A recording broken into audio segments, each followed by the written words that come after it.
আসসালামু আলাইকুম। অবিরাম বাংলার সংবাদে সবাইকে স্বাগত জানাচ্ছি। আমি নাইম ফাথুম মুবিন। শুরুতেই বিআরবি কেবলস সংবাদ শিরোনাম। বাংলাদেশের সর্বশেষ গুরুত্বপূর্ণ আপডেট সংবাদে আপনাকে স্বাগত। শুরুতেই সংবাদ শিরোনাম, পরে বিস্তারিত।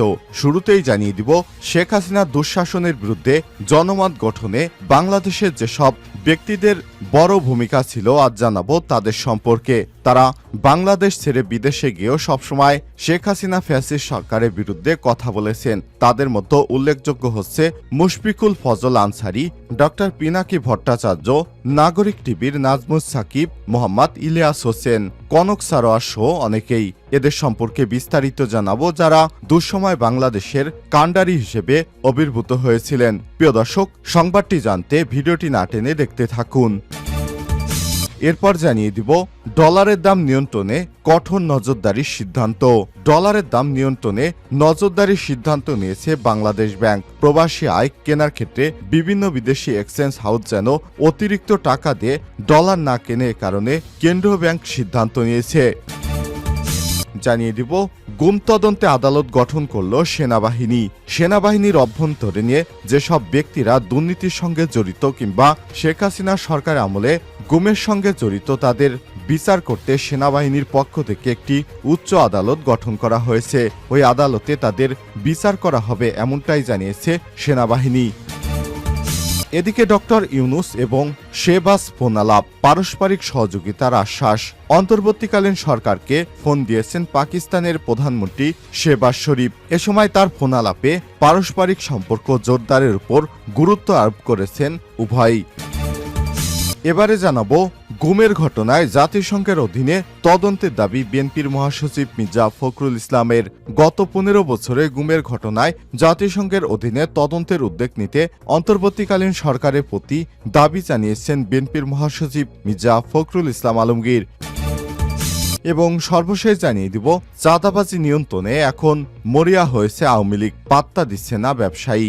শেখ হাসিনা পালিয়ে যাবার পরও এখনও চাঁদাবাজি নিয়ন্ত্রণে রাখতে মরিয়া আওয়ামী লীগের একটি গোষ্ঠী, তার অঙ্গ সংগঠনের নেতাকর্মীরা, তারা এখনও বিভিন্ন জায়গায় চাঁদাবাজি করছে। আর চাঁদা তুলতে না পারলেও বিভিন্ন গণমাধ্যমে তাদের উপস্থিতি জানান দেওয়ার চেষ্টা করছে অনেকেই। তারা বলছে যে তারা বিএনপি সক্রিয় কর্মী, অথচ তাদের বিএনপির সঙ্গে কোনো ঘনিষ্ঠতা নেই। ঢাকা উত্তরের মিরপুরের পল্লবীর কালশী, গাবতলী, শ্যামলী, কল্যাণপুর এলাকায় ব্যবসায়ীদের সাথে গোপনে যোগাযোগের চেষ্টা চালানো হচ্ছে বলেও অভিযোগ রয়েছে। সব এলাকার চাঁদাবাজ নিয়ন্ত্রণ করতেন যুবলীগের সেক্রেটারি এবং সাবেক সংসদ সদস্য ময়নুল হোসেন নিখিল। ঢাকা উত্তরের বিভিন্ন এলাকা নিখিলের চাঁদাবাজি সাম্রাজ্য হিসেবে পরিচিত ছিল। 5 তারিখে শেখ হাসিনা পালিয়ে যাওয়ার পর শেখ হাসিনার দোসরের অনেকেই কিন্তু এখনো দেশে থেকে চাঁদাবাজি করার চেষ্টা করছে। প্রিয় দর্শক, এদেরকে শক্ত হাতে রুখে দিন। এতক্ষণ শুনছিলেন সংবাদ শিরোনাম, এবারে বিস্তারিত। তবে তার আগে বন্ধুরা, অনুরোধ থাকবে এই সংবাদটি দেখতে দেখতে সংবাদটিতে একটি লাইক দিয়ে দিন। এই চ্যানেলে আপনি নতুন হয়ে থাকলে আমাদের সংবাদটি দেখতে দেখতে চ্যানেলটি সাবস্ক্রাইব করে রাখুন। আর বন্ধুরা, কমেন্ট করে আপনার মূল্যবান মতামত জানিয়ে দিন আপনি বিশ্বের কোন দেশ থেকে আমাদের সংবাদটি দেখছেন এবং শুনছেন। এবারে বিস্তারিত। দুঃশাসনের বিরুদ্ধে জনমত গঠনে তাদেরও বড় ভূমিকা। গত 1.5 দশকে কর্তৃত্ববাদী সরকারের জামানায় চক্ষুশূল হারিয়েছেন অনেক সাংবাদিক, সমাজকর্মী। জেল জুলুম, মামলা হামলায় বিপর্যস্ত হয়ে দেশান্তরী হয়েছেন অনেকে। সমাজ সংসার ফেলে বিদেশ বুভুয়ে কাটানো এসব মানুষ দেশ ছাড়লেও দুঃশাসনের বিরুদ্ধে ছিলেন প্রতিবাদে মুখর। সামাজিক যোগাযোগ মাধ্যমে সরকার ও সরকারি দলের লোকজনের নানা অপরাধ, দুর্নীতি, গুম, খুন ও নিপীড়নের খবর সহ তুলে ধরতেন। কেউ কেউ প্রভাবশালী আন্তর্জাতিক গণমাধ্যমগুলোতে, সংবাদ প্রকাশ করতে রাখতেন বড় ভূমিকা।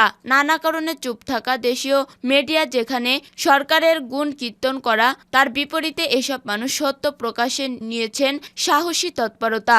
যুক্তরাজ্য, ফ্রান্স, সুইডেন, কানাডা সহ ইউরোপের বিভিন্ন দেশে অবস্থানরত এই সচেতন মানুষদের ভূমিকা গণতন্ত্র কর্মী মানুষকে দিয়েছিল আন্দোলনের বিভিন্ন এক রসদ। দৈনিক দৈনিক ইত্তেফাক, ইউএনবি সহ বিভিন্ন সংবাদ মাধ্যম কূটনৈতিক রিপোর্টার হিসেবে বেশ উজ্জ্বল মুখ ছিলেন মুশফিকুল ফজল আনসারী। তিনি 2001 থেকে 2006 মেয়াদে বাংলাদেশের সাবেক প্রধানমন্ত্রী খালেদা জিয়ার সরকারি প্রেস সচিব হিসেবে দায়িত্ব পালন করেছেন।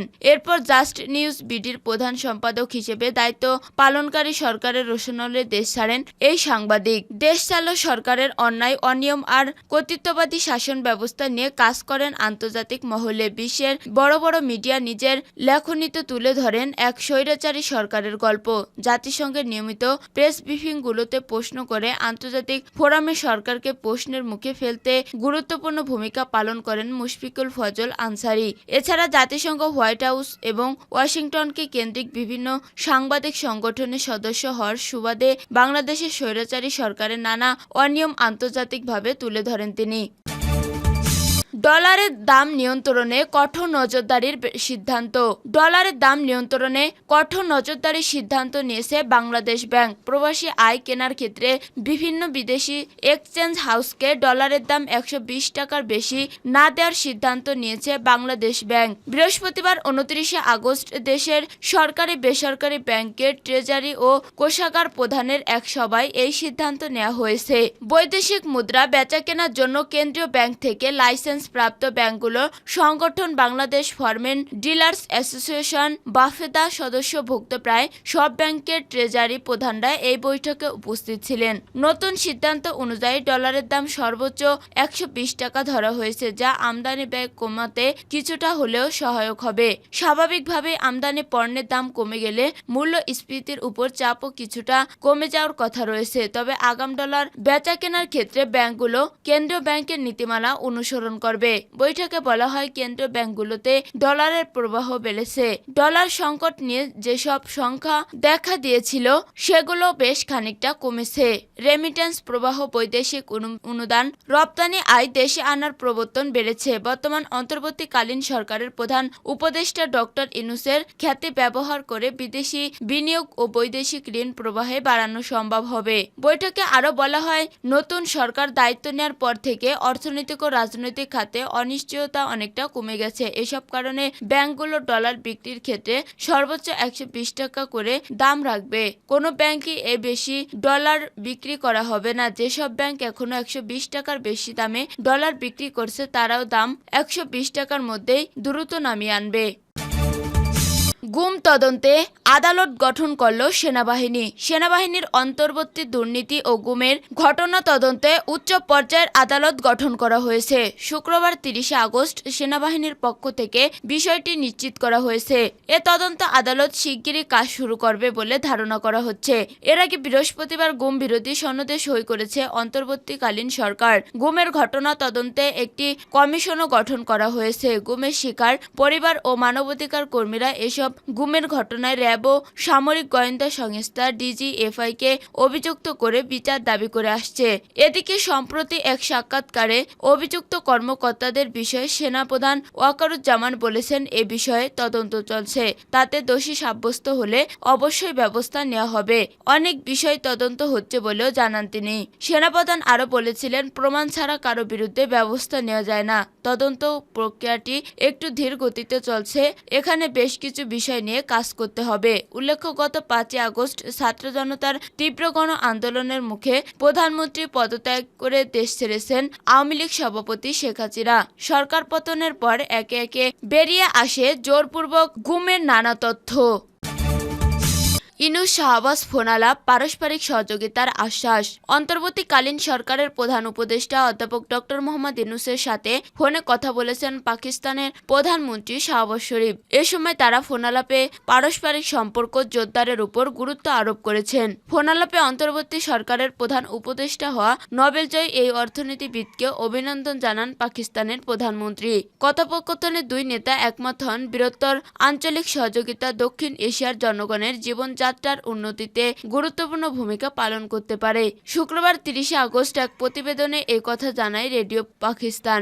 এছাড়া পাকিস্তানের প্রধানমন্ত্রীর কার্যালয়ের প্রেস উইং থেকে দেয়া সংবাদ বিজ্ঞপ্তিতে ফোন আলাপের বিষয়টি নিশ্চিত করা হয়। শাহবাজ শরীফ বাংলাদেশে সাম্প্রতিক বন্যায় ক্ষতিগ্রস্তদের প্রতি সমবেদনা জানান এবং বিভিন্ন ক্ষেত্রে বর্ধিত সহযোগিতার মাধ্যমে দ্বিপাক্ষিক সম্পর্ক পুনর্জীবিত করার গুরুত্ব আরোপ দেন। পাকিস্তান ও বাংলাদেশের মধ্যে ঐতিহাসিক ধর্মীয় ও সাংস্কৃতিক বন্ধন উল্লেখ করে শাহবাজ শরীফ বাণিজ্যিক সম্পর্ক, সাংস্কৃতিক আদান-প্রদান এবং জনগণের মধ্যে যোগাযোগ জোর করার জন্য গভীর ইচ্ছা প্রকাশ করেন।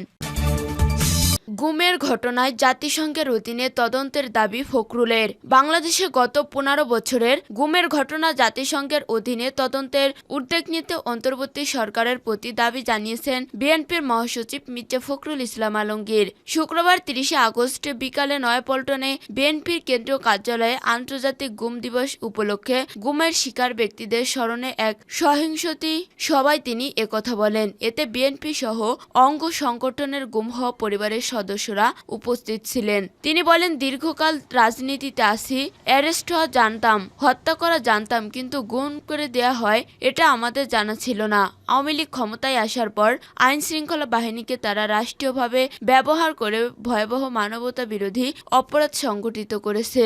এটা অত্যন্ত ভালো কথা যে অন্তর্বর্তীকালীন সরকার প্রধান অধ্যাপক ডক্টর মোহাম্মদ ইউনূস গুম বিরোধী জাতিসংঘের যে সনদ আছে তাতে সই করেছেন। আমরা জানতাম আগের সরকার এটাতে সই করেননি। তিনি বলেন, আজকে আরো ভালো লাগছে যে এই প্রথম বাংলাদেশে এই স্বৈরাচারের অপকর্মের বিরুদ্ধে ব্যবস্থা করবার জন্য জাতিসংঘ থেকে একটি দল এসেছে। এটা প্রাথমিক দল, প্রক্টস অ্যান্ড ফান্ডিং টিম, কিন্তু এদের যে টার্মস অব রেফারেন্স গত 2 মাসে যে হত্যাকাণ্ড সংঘটিত হয়েছে সেটা তারা তদন্ত করবে। আমি সরকারের কাছে আহ্বান জানাতে চাই, আপনারা জাতিসংঘের যে মানবাধিকার কমিশন আছে তাদের সঙ্গে কথা বলেন। গত 15 বছর ধরে আজ পর্যন্ত যতগুলো মানবতা বিরোধী অপরাধ করেছে, হত্যা করেছে, গুম হয়েছে, প্রত্যেকটি তদন্তের ব্যবস্থা করুন। এটা অন্তর্বর্তীকালীন সরকার বললে জাতিসংঘ অবশ্যই করবে।